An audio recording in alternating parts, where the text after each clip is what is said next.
दोस्तों, स्फिंक्स प्राचीन मिस्र की एक ऐसी संरचना है जो अपने अंदर पिछले हजारों सालों से कई राज छुपाए हुए है और दुनिया भर के पुरातत्ववेत्ताओं का ध्यान अपनी ओर आकर्षित किए हुए है। क्या स्फिंक्स दुनिया की एक अकेली संरचना है या फिर ऐसी और संरचनाएं हैं? क्या प्राचीन मिस्रवासियों का भारत से कोई संबंध था? चलिए देखते हैं। बलूचिस्तान, जो कभी प्राचीन भारत का हिस्सा था, उसके मकरान तट रेखा के उजाड़ चट्टानी परिदृश्य के भीतर छिपा हुआ एक वास्तुशिल्प है जिसे सदियों से अनछुआ और अनदेखा किया गया, जिसे कहते हैं बलूचिस्तान स्फिंक्स। 2004 में मकरान तटीय राजमार्ग खुलने के बाद ही ये लोगों की नजरों में आया। यह हिंगोल नेशनल पार्क में स्थित है। बलूचिस्तान स्फिंक्स को प्राकृतिक घटना से बना हुआ स्ट्रक्चर ही बताया जाता रहा है, हालांकि साइट पर कोई पुरातात्विक सर्वेक्षण नहीं किया गया है। यदि हम स्फिंक्स की विशेषताओं के साथ साथ इस स्ट्रक्चर की विशेषताओं को मिलाते हैं तो ये मिस्र के स्फिंक्स से पूरी तरह से मैच होता है। इस आधार से स्वीकार करना बहुत मुश्किल हो जाता है कि इसे प्राकृतिक बलों द्वारा आकार दिया गया है, बल्कि पूरी साइट एक विशाल रॉक कट वास्तुशिल्प परिसर की तरह दिखती है।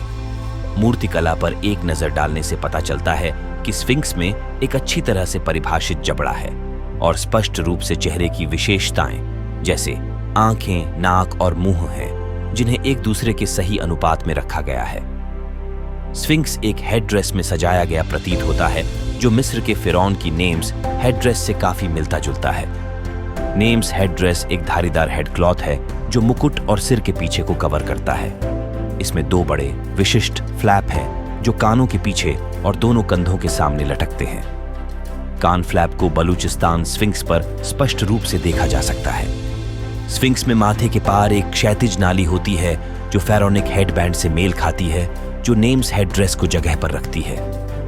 यह मानना मुश्किल है कि प्रकृति ने एक ऐसी मूर्ति कैसे बनाई होगी जो एक प्रसिद्ध पौराणिक जानवर से मिलती जुलती है। यहाँ एक और महत्वपूर्ण संरचना है जो दूर से यह एक हिंदू मंदिर की तरह दिखता है, जिसमें मंडप और विमान मंदिर शिखर हैं। विमान का ऊपरी हिस्सा गायब प्रतीत होता है। स्फिंक्स मंदिर के सामने बैठा हुआ है, जो पवित्र स्थल के रक्षक के रूप में बैठा हुआ प्रतीत होता है।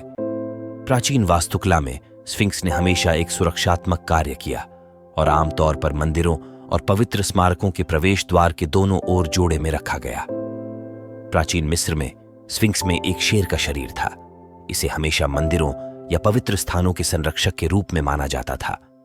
जैसा कि हम देखते हैं, गीजा का महान स्फिंक्स पिरामिड परिसर के संरक्षक के रूप में कार्य करता है। ग्रीस में पाए गए स्फिंक्स में एक महिला का सिर, एक ईगल के पंख, एक शेरनी का शरीर और कुछ के अनुसार एक सांप की पूंछ थी। नेक्सोस के स्फिंक्स की विशाल मूर्ति डेल्फी के पवित्र ऑरेकल में एक विशाल आयनिक स्तंभ पर खड़ी थी, जो साइट के रक्षक के रूप में कार्य कर रही थी। भारतीय कला और मूर्तिकला में स्फिंक्स को पुरुष मृगा या मानव पशु के नाम से जाना जाता है और इसकी प्राथमिक स्थिति मंदिर के प्रवेश द्वार के पास थी, जो पवित्र स्थान के संरक्षक के रूप में कार्य करती थी। हालांकि प्रवेश द्वार, गोपुरम, हॉल, मंडप, केंद्रीय मंदिर, गर्भगृह आदि के पास मंदिर परिसर में स्फिंक्स बनाए गए थे। राजा दीक्षितर ने भारतीय स्फिंक्स के त्रिमूल रूपों की पहचान की थी। पहला मानव चेहरे के साथ एक क्राउचिंग स्फिंक्स, दूसरा पूरी तरह से मानव चेहरे के साथ एक घुड़सवारी या कूदने वाला स्फिंक्स, तीसरा एक अर्ध सीधा या पूरी तरह से सीधा स्फिंक्स, कभी कभी मूंछों और लंबी दाढ़ी के साथ, अक्सर शिवलिंग की पूजा करने के कार्य में देखा जाता है। इसलिए प्राचीन दुनिया भर में स्फिंक्स ने पवित्र स्थानों के संरक्षक के रूप में काम किया। बलूचिस्तान का स्फिंक्स भी इसके पास मंदिर जैसी संरचना की रखवाली करता हुआ प्रतीत होता है। इससे पता चलता है कि साइट को पवित्र वास्तुकला के सिद्धांतों के अनुसार बनाया गया था। स्फिंक्स मंदिर को करीब से देखने पर चार दीवारी पर उकेरे गए स्तंभों के स्पष्ट प्रमाण मिलते हैं। मंदिर का प्रवेश द्वार तलछट या दीमक के टीलों के एक बड़े ढेर के पीछे दिखाई देता है।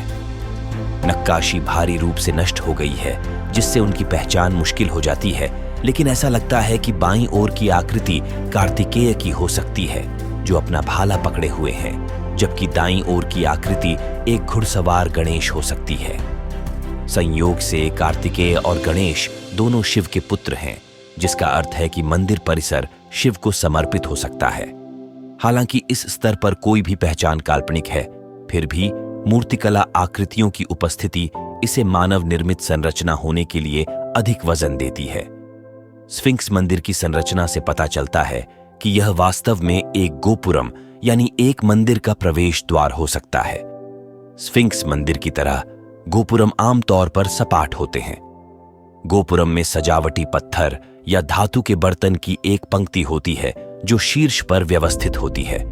यदि हम सपाट शीर्ष वाले स्फिंक्स मंदिर को ध्यान से देखते हैं तो हम शीर्ष पर कई स्पाइक्स देख सकते हैं, जो कलासम की एक पंक्ति हो सकती है जो तलछट या दीमक के टीले से ढकी हुई हो सकती है। गोपुरम एक मंदिर की चारदीवारी से जुड़े हुए हैं और स्फिंक्स मंदिर बाहरी सीमा के साथ सन्निहित प्रतीत होता है। गोपुरम में द्वारपालों की विशाल आकृतियां भी हैं, यानी उन पर संरक्षक गढ़े गए हैं, और जैसा कि हमने उल्लेख किया है, स्फिंक्स मंदिर में प्रवेश द्वार के ठीक ऊपर दो विशाल आकृतियां उकेरी गई हैं, जो द्वारपाल के रूप में सेवा करती हुई प्रतीत होती हैं। स्फिंक्स मंदिर के बाईं ओर एक ऊंचा ढांचा एक और गोपुरम हो सकता है।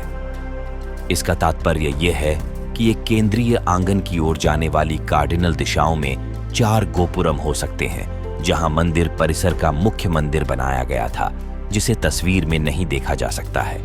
इस तरह की मंदिर वास्तुकला दक्षिण भारतीय मंदिरों में काफी आम है।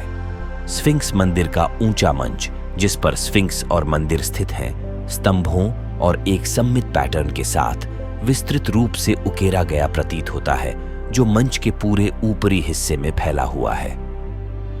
कुछ तो अच्छी तरह से दरवाजे हो सकते हैं जो स्फिंक्स मंदिर परिसर के नीचे कक्षों और हॉल की ओर जाते हैं। कई लोगों द्वारा यह माना जाता है कि गीजा पठार पर स्फिंक्स के नीचे कक्ष और मार्ग भी हो सकते हैं। यह भी ध्यान रखना दिलचस्प है कि बलूचिस्तान स्फिंक्स और मंदिर एक ऊंचे मंच पर स्थित हैं, जैसे मिस्र के स्फिंक्स और पिरामिड काहिरा शहर को देखने वाले गीजा पठार पर बनाए गए थे।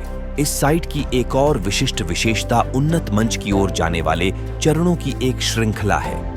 कदम समान रूप से स्थानबद्ध और समान ऊंचाई के प्रतीत होते हैं।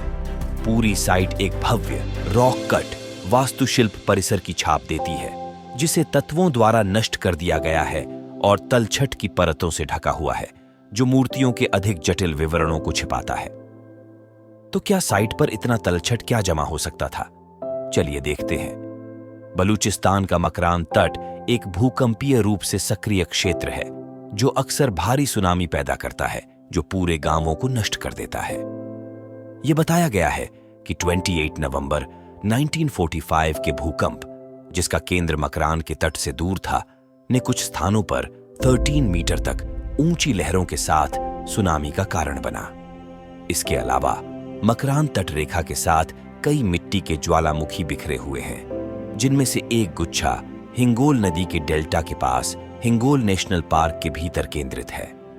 तीव्र भूकंप गतिविधि मिट्टी के ज्वालामुखियों को फटने के लिए प्रेरित करती है, जिससे भारी मात्रा में कीचड़ उगलता है, जिससे आसपास का परिदृश्य डूब जाता है। कभी कभी अरब सागर में मकरान के तट से मिट्टी के ज्वालामुखी द्वीप दिखाई देते हैं, जो एक वर्ष के भीतर लहर कार्रवाई से विघटित हो जाते हैं। इसलिए दीमक के टीलों के साथ सुनामी और मिट्टी के ज्वालामुखियों की संयुक्त कार्रवाई साइट पर तलछट के निर्माण के लिए जिम्मेदार हो सकती है।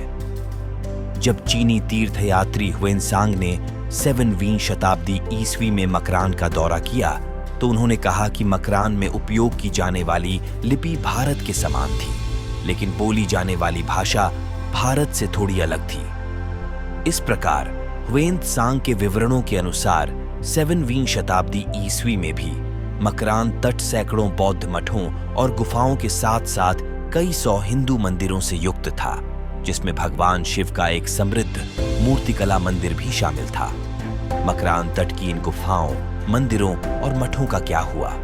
उन्हें बहाल क्यों नहीं किया गया और जनता की नजरों में क्यों नहीं लाया गया? क्या वे स्फिंक्स मंदिर परिसर के समान बुरे भाग्य का सामना कर रहे हैं? शायद ऐसा है।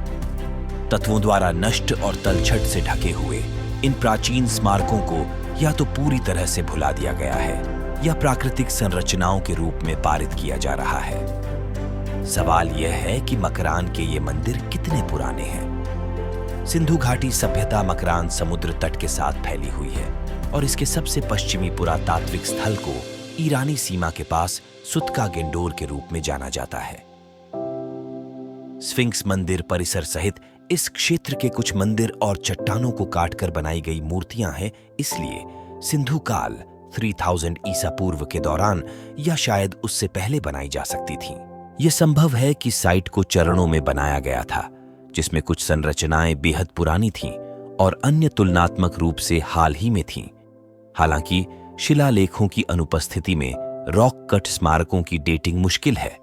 यदि साइट में पठनीय शिलालेख हैं और यदि उनकी व्याख्या की जा सकती है, एक और मुश्किल प्रस्ताव ये देखते हुए कि सिंधु लिपि को अभी तक समझा नहीं गया है, तो कुछ स्मारकों पर एक तारीख डालना संभव हो सकता है। शिलालेखों के अभाव में वैज्ञानिकों को कलाकृतियों, मानव अवशेषों, स्थापत्य शैलियों, भूवैज्ञानिक क्षरण पैटर्न और अन्य सुरागों पर भरोसा करना होगा। भारतीय सभ्यता के निरंतर रहस्यों में से एक उत्तम रॉक कट मंदिरों और स्मारकों का मिश्रण रहा है, जो 3री शताब्दी ईसा पूर्व से बनाए गए हैं। विकास की इसी अवधि के बिना इन पवित्र पूजा स्थलों के निर्माण के कौशल और तकनीक कैसे दिखाई दिए। मकरान समुद्र तट के चट्टानों को काटकर बनाए गए स्मारक सिंधु काल और बाद की भारतीय सभ्यता के स्थापत्य रूपों और तकनीकों के बीच बहुत आवश्यक निरंतरता प्रदान कर सकते हैं। यह मकरान तट के पहाड़ों पर हो सकता है कि सिंधु कारीगरों ने अपने कौशल को निखारा और परिपूर्ण किया, जिसे बाद में भारतीय सभ्यता में ले जाया गया। निस्संदेह बलूचिस्तान के मकरान तट पर पुरातात्विक चमत्कारों का एक आभासी खजाना खोजा जा रहा है। दुर्भाग्य से ये शानदार स्मारक, जिनकी उत्पत्ति अज्ञात पुरातनता में वापस जाती है, उनके प्रति उदासीनता के भयावह स्तर के कारण अलग थलग पड़े हुए हैं। ऐसा प्रतीत होता है कि उन्हें स्वीकार करने या बहाल करने के लिए बहुत कम प्रयास किए गए हैं और लोग नियमित रूप से उन्हें प्राकृतिक संरचनाओं के रूप में पारित करते हैं। स्थिति को केवल तभी बचाया जा सकता है जब इन संरचनाओं पर अंतर्राष्ट्रीय ध्यान आकर्षित किया जा सकता है और यदि दुनिया भर के पुरातत्वविदों की टीमें इन गूढ़ स्मारकों पर शोध, पुनर्स्थापना और प्रचार करने के लिए जाती हैं। मकरान तट के इन प्राचीन स्मारकों के महत्व को शायद ही अनदेखा किया जा सकता है। वे हजारों साल पुराने हो सकते हैं और हमें मानवता के रहस्यमय अतीत को उजागर करने के लिए महत्वपूर्ण सुराग प्रदान करते हैं। खैर, ये संरचनाएं प्राकृतिक है या फिर मानव निर्मित, इसका पता तो साइट के पुरातात्विक सर्वेक्षण के बाद ही पता चलेगा। आपको क्या लगता है? कमेंट करके हमें जरूर बताएं। वीडियो पसंद आई तो लाइक और शेयर करें और चैनल को सब्सक्राइब करें। मिलते हैं ऐसी ही इंटरेस्टिंग अगली वीडियो में।